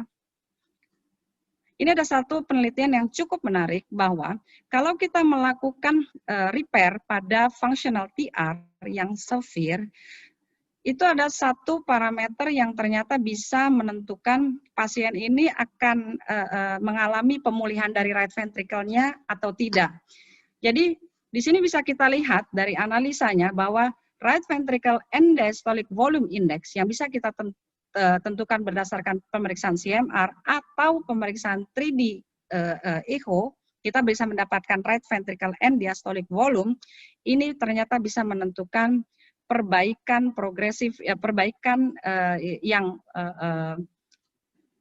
perbaikan setelah dilakukan koreksi terhadap functional TR-nya dalam hal dia akan meningkatkan right ventricle cardiac output, kemudian menurunkan pulmonary artery pressure, dan juga akan meningkatkan left ventricle cardiac output. Jadi, right ventricle end diastolic volume index ini memiliki korelasi yang baik dalam hal prognosis. Di mana bisa kita lihat, ada beberapa pasien, kalau yang sudah melakukan beberapa pasien dengan left heart disease, terutama valvular heart disease, kalau dia right ventricle end diastolic volume index-nya masih di bawah 164, maka kita bisa katakan bahwa pasien ini dia akan memiliki chance yang bagus untuk perbaikan dari right ventricle performance-nya dibandingkan kalau right ventricle end diastolic volume index-nya sudah di atas 164. Jadi angka inilah yang kita rasa cukup penting untuk menentukan sebagai salah satu parameter keberhasilan operasi pada pasien-pasien dengan valvular heart disease, contohnya seperti mitral stenosis ataupun mitral regurgitasi, untuk melihat pemulihan dari right ventricle. Dan perbaikan dari right ventricle function pasca operasi itu ternyata berpengaruh dalam hal fungsional kelas lebih baik dan juga mortalitasnya juga lebih baik. Jadi ingat bahwa dalam hal melakukan pemeriksaan echo, kita harus melakukan yang disebut sebagai targeted imaging. Etiologinya dulu kita cari, kira-kira ini pasien termasuk dalam disease yang mana. Jadi tidak semua parameter itu kita kerjakan secara serentak karena benar-benar menyita waktu. Nah, baru kita lihat pada valvuler lebih baik yang seperti apa, pada pH yang seperti apa, pada kardiomiopati yang seperti apa. Jadi sekali lagi, logic thinking, dan tentunya kalau kita melihat parameter echo sebaliknya harus seperti ini. Ketika kita melihat dari jauh, kita harus melihat apa yang ada di balik dari gunung ini yang tidak tampak oleh mata seorang klinisi. Gitu. Baik, terima kasih Dr. Sita. Terima kasih Dr. Nauli, waktunya lebih sedikit tapi nggak apa-apa karena cukup sistematis dan jelas, mungkin menarik sekali presentasinya mengenai evaluasi echo terhadap prognostik lanjutan dari masing-masing penyakit terkait jantung ya, baik itu jantung kiri atau mungkin terkait pulmonar hipertensi ataupun katupnya sendiri. Selanjutnya kita akan masuk ke sesi Q&A atau tanya jawab. Saya mengundang semua pembicara untuk bergabung di sini. Kita akan menjawab satu persatu pertanyaan dari para peserta. Mungkin kita batasi sampai waktu 20.45 karena sebenarnya waktu kita habis di 20.30 kan mungkin cukup banyak yang harus kita evaluasi karena ini hal yang cukup baru ya untuk banyak dokter, mungkin ya agak lebih waktu sedikit is oke ya. Kita akan jawab satu persatu pertanyaan, apabila memang waktu tidak mencukupi ya nanti kita akan jawab email secara pribadi. Pertanyaan pertama, sebentar. Untuk Dr. Lucy, pertanyaannya suara saya cukup jelas ya? Iya, cukup jelas. Oke. Sebentar. Dari Dr. Jeffrey Gunawan, seorang internis. Dari presentasi Dr. Lucy tadi, E per E prime dikatakan disebut sebagai disfungsi diastolik apabila lebih dari 6. Sedangkan pada guideline IST heart failure dikatakan terdapat disfungsi apabila lebih dari 13. Mohon penjelasannya mengapa ada terjadi perbedaan. Monggo Dr. Lucy, mungkin terkait fungsi diastolik kali ya, I per I prime-nya. Iya. Dr. Jeffrey, yang di guideline heart failure yang I per I prime average-nya lebih dari 13 itu adalah left ventricle ya, left ventricle diastolic dysfunction. Malah yang baru biasanya kita pakai average I per I prime lebih dari 14. Tetapi yang kita bicarakan saat ini adalah right ventricular, dan itu dipergunakan I per I prime lebih dari 6.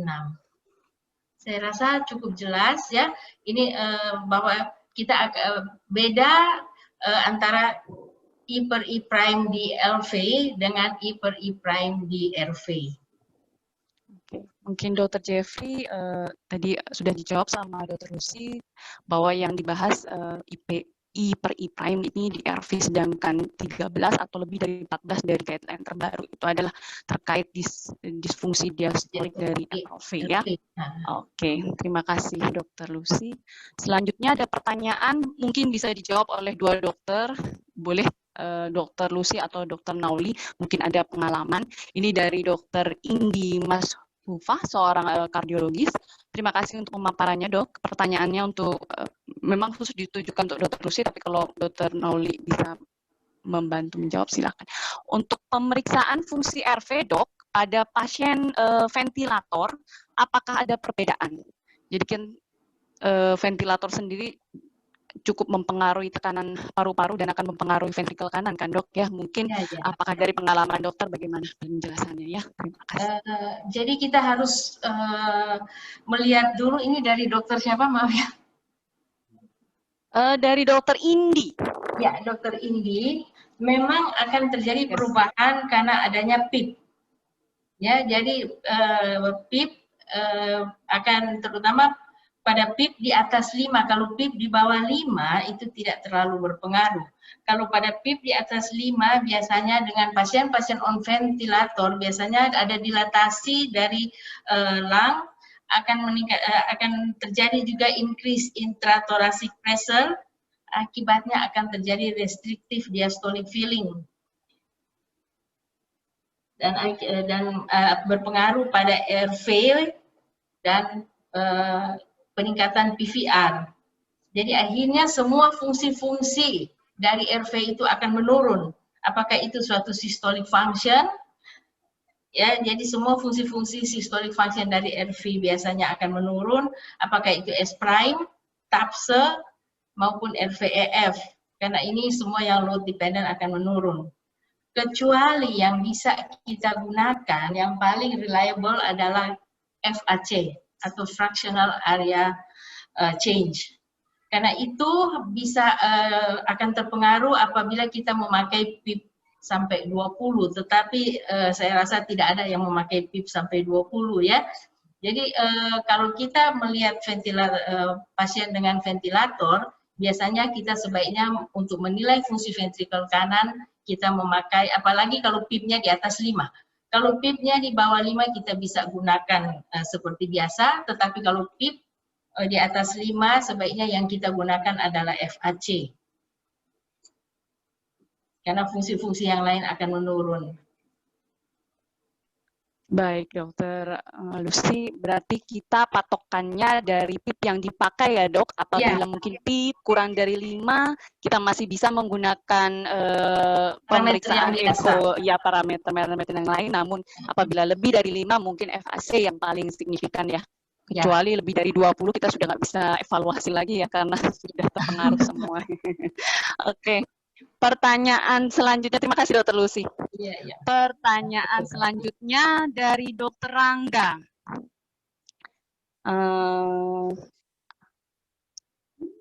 Kardiologis, terima kasih presentasinya. Izin bertanya, pada kasus MR severe, mungkin ini untuk Dr. Nauli ya, pada kasus MR severe, batas EF normal akan naik dari 52 sampai 54% menjadi 60%. Kalau misalnya pada kasus TR severe, apakah ada perubahan juga pada evaluasi nilai normal TAPSE atau fungsi sistolik jantung kanan atau right ventricle? Bagaimana Dr. Nauli? Mohon penjelasannya. Ya Dr. Sita. Jadi memang pada kasus yang isolated TR severe, di mana dia adalah masalah utamanya volume overload. Kalau menurut saya ya, kalau kita berbicara mengenai berbagai macam parameter yang ada, maka bagi saya yang paling logik itu adalah bagaimana kita menentukan right ventricle ejection fraction. Nah, memang gold standarnya adalah kita melalui CMR atau 3D right ventricle ejection fraction. Tapi memang kadang-kadang dia menjadi underestimate pada kondisi menggunakan echo dibandingkan dengan CMR. Jadi menurut saya adalah bukan masalah parameter yang kita pakai adalah, tetapi apa makna klinis dibalik dari parameter yang kita gunakan. Kalau bagi yang logik adalah ketika kita berhadapan dengan right ventricle problem, maka kita harus tetap mempertahankan right ventricle stroke volume itu tetap dalam kondisi yang cukup baik. Dan ini diwakili oleh right ventricle ejection fraction. Dan right ventricle ejection fraction bukan hanya dalam hal TAPSE. Karena sekali lagi TAPSE dia memiliki kelemahan hanya mengukur longitudinal contraction. Sedangkan pada kondisi di mana right ventricle dysfunction itu sudah terjadi penurunan dari longitudinal contraction, maka peran yang paling banyak itu adalah free wall to septal contraction yang disebut sebagai transverse contraction. Jadi sekali lagi tetap menggabungkan dua hal ini yang merupakan gold standard. Jadi kita mengukur longitudinal contraction plus transverse contraction. Itu. Nah, sedikit menjawab mengenai masalah venti. Jadi perlu diingat bahwa parameter menggunakan venti itu ternyata kalau kita lihat dari berbagai kepustakaan sebenarnya tidak ada beda antara pasien on venti atau tidak. Tetapi apa yang disebut sebagai kondisi acute cor pulmonale akibat penggunaan PIP tinggi pada venti yang menyebabkan peningkatan pressure pada pulmonary artery, ini tentunya akan memberikan dampak terhadap right ventricle. Dan yang paling mudah adalah menggunakan yang disebut eccentricity index, membandingkan right ventricle eccentricity dengan left ventricle eccentricity. Dimana kalau kita menemukan right ventricle pada waktu sistole and systole, itu dia menekan septum interventricle ke arah left ventricle, maka ini adalah petanda buruk bahwa sudah terjadi peningkatan dari pressure pada pulmonary artery. Dan ini harus kita koreksi karena mortalitasnya memang banyak. Terima kasih untuk tambahannya. Jadi intinya adalah kita tetap harus menggunakan banyak, ya minimal 2 ya, untuk evaluasi fungsi jantung kanan pada yang trikuspid regurgitasi severe, dan untuk pasien-pasien yang on ventilator, kita harus melihat bagaimana si eccentricity dari RV itu sudah mempengaruhi LV tidak. Berarti kalau lebih condong ke LV, berarti kita harus koreksi ventilator yang setting ventilator yang kita gunakan ya dok ya. Oke, terima kasih Dr. Nauli atas tambahan penjelasannya. Untuk pertanyaan selanjutnya dari Dr. Septian Senonugroho, seorang kardiologis. Ini terkait dengan irama AF ya. Bagaimana cara terbaik untuk mengukur dimensi atau volume pada right heart, pada jantung kanan pada kondisi atrial fibrilasi, di mana jarak antara R ke R kan berbeda, yang menyebabkan mungkin isi dari atrium kanan maupun ventricle kanan akan cenderung berbeda-beda tiap beatnya. Apakah perlu diambil beberapa pengukuran atau dibuat rata-rata, atau kita pilih akuisisi jarak R yang relatif sama, atau bagaimana? Mungkin terserah, boleh Dr. Lucy atau Dr. Nauli, silakan. Mana dulu? Boleh dua-duanya sepertinya. Biasanya sudah dijawab sendiri tadi kan, biasanya kita akan mengambil beberapa, minimal 5 beats ya, kita ambil. Silakan Dr. Nauli. Sama ya, Dok? Itu sudah dijawab oleh penanya sendiri. Memang kita beberapa beat, biasanya kita mengambil lebih dari minimal 5 beat, dan kemudian kita rata-ratain. Sama mungkin ya Dr. Nauli ya. Kita juga sering kalau evaluasi yang kiri juga kayak gitu, apalagi evaluasi katup kan biasanya kita minta minimal 5 ya untuk pasien-pasien yang AF. Oke, pertanyaan selanjutnya, pertanyaan yang kelima, mungkin ini untuk Miss Hui ya, dari Dr. Septian. Miss Hui, how to get better 3D acquisition to do auto RV function in AF patient? Miss Hui. Yeah, so I'm not a clinical person, and maybe I might need the help of Dr. Nauli and Dr. Lucy for that. The acquisition, One of the benefits of having this done in 3D is when you have, as long as you've captured the whole 3D volume in there, then you would be able to get the 3D EF and volumes measured there. Don't know whether if Dr. Nauli and Dr. Lucy would like to add to that. Maybe in your machine, any trick to catch the good image with to have a 3D acquisition in patient AF, maybe? No. Not specifically for that, but I think if you look at the use of a X-matrix transducer that has got the very good image quality that you have, and then getting that RV focus view that Frank was showing us just now, then you would be able to make full use of the fully automated software to be able to get very accurate and reproducible results from there. Oke, ya. Thank you, Miss Wi. Mungkin dari Dr. Nauli atau Dr. Lucy punya pengalaman evaluasi 3D echo kalau pada pasien AF, mungkin bisa menambahkan. Ini menjadi pertanyaan terakhir kita.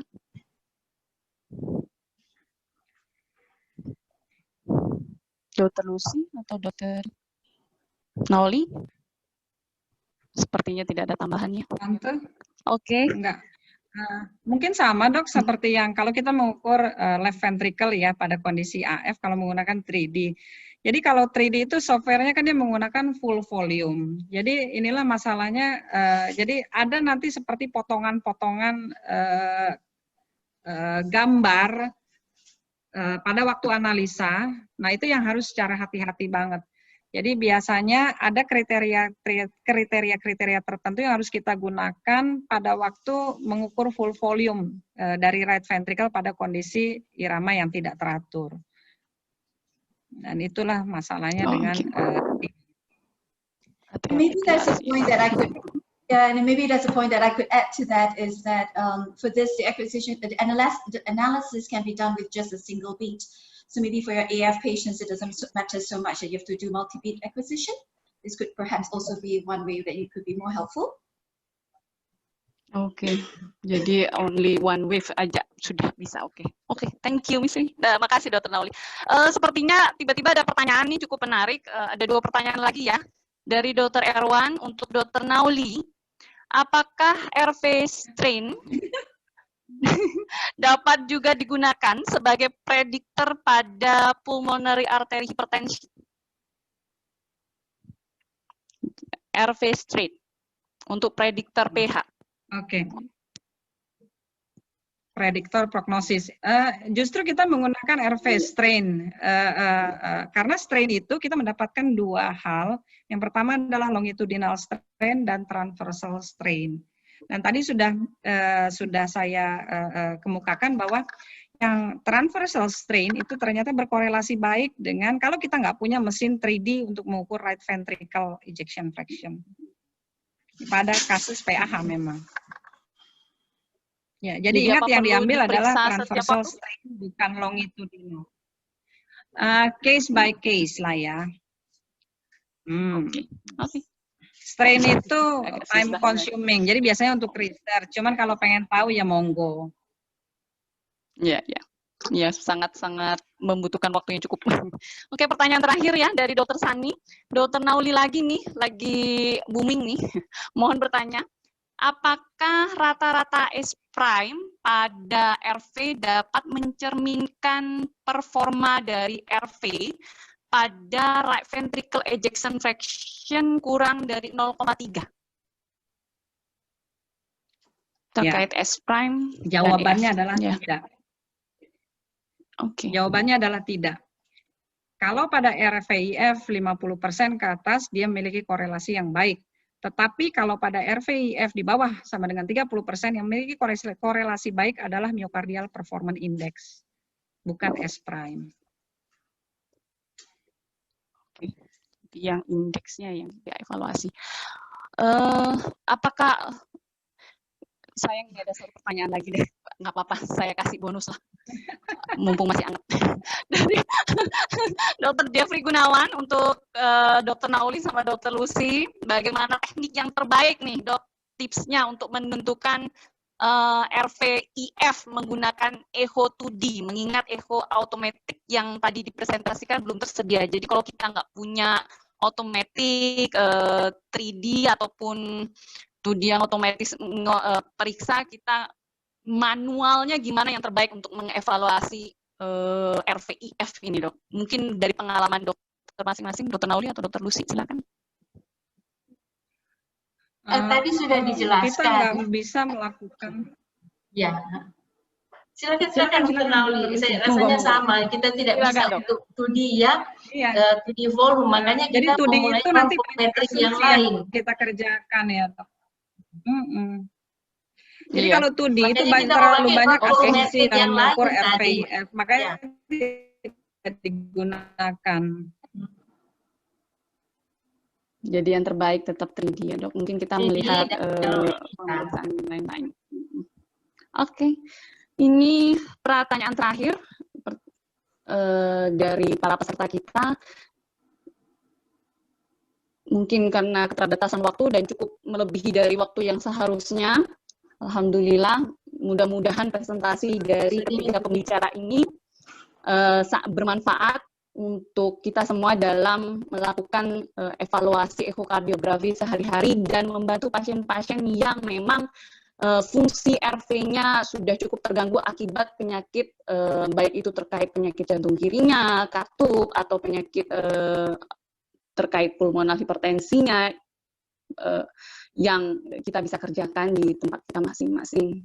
Minimal membuka wawasan kalau memang fungsi evaluasi RV ini cukup penting untuk kita mengevaluasi kondisi pasien ke depannya seperti apa. Oke. Nanti kalau ada pertanyaan-pertanyaan lain yang memang tidak bisa saya tampung di sini akan dijawab masing-masing lewat email pribadi. Kembali saya ucapkan terima kasih banyak untuk para pembicara hari ini atas sharing ilmunya. Semoga bermanfaat, sekali lagi semoga bermanfaat, dan terima kasih kembali untuk sponsor kita, Philip. Semoga kita bisa berkolaborasi kembali di webinar dan kegiatan ilmiah IC lainnya. We hope we cool to collaborate again ya, Miss Hui. In the next time, thank you for the support from Philip. And sebelum kita selesai, untuk para pembicara dan peserta mohon jangan leave dulu karena ada sesi foto bersama. Nanti mohon diaktifkan video masing-masing, mohon dibantu dari admin. Kita akan screenshot.